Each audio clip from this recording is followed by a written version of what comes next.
Hey guys, welcome to Star Wars on High. Thank you for stopping by. We are back with another episode of The Bad Batch, number 5, Entombed, which was an absolute blast. This was like an Indiana Jones tribute episode, and I mean that in the most positive way. The score, the action, the treasure hunting, it felt like such an homage to that franchise, which Lucasfilm owns, so it makes a ton of sense. Another filler episode, as some people will call it, but to me, I think we have to understand this format.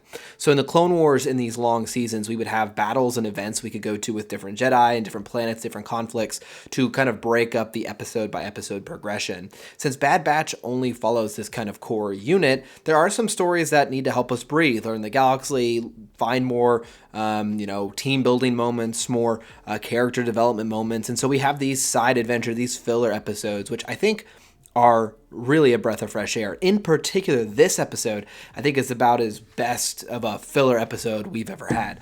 Again, the score and visuals, I'm going to say it every single week, absolutely blew me away. Just gorgeous. And it felt so cinematic this week, especially with the score. I felt like I could watch a whole movie in this kind of Star Wars treasure hunting setting. We're in this ancient planet with some mysterious artifact, and obviously this is a really short version of that story, but man, watching it, I could just see in my head an awesome Star Wars project around that type of story that maybe we'll get one day. I mean, hey, Lucasfilm does own Indiana Jones. But beyond that, I really, really liked a lot of what this episode had to bring, specifically this really cool ancient culture. So it's this legend of Scaranal, and I apologize, I'm not familiar with this planet or this, legend where there's this mountain rock, Stone of the Mountain, which gave off super like Hobbit vibes as well. Just felt really like the writers of this episode really loved various pop culture, sci-fi, fantasy references, because they find this stone, Stone of the Rock, and they end up realizing it's actually like an on switch to what looks like a creature from the Horizon Zero Dawn franchise. It looks just like it. So it kind of keeps that feel of, hey, we are paying homage to video games we love, to adventure movies we love, to different eras, and I really enjoyed that piece of it. And what was really, I think, the most interesting thing to me is the episode, I thought tonally was serious. Even though it was a fun episode, I felt like it was dark, not just visually, but also it felt like, there are real stakes, there's real threats.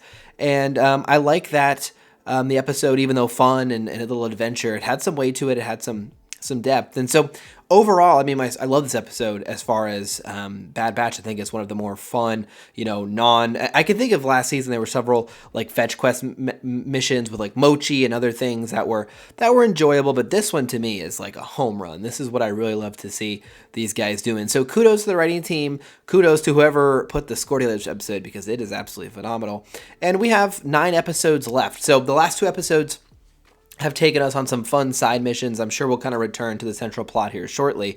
But I think what's getting lost in this is episode 1 and 2 kind of restarted the series back, gave us a picture of where our heroes were. Episode 3 gives you this really powerful, dark crosser episode, just phenomenal. One of the best episodes of Bad Batch yet.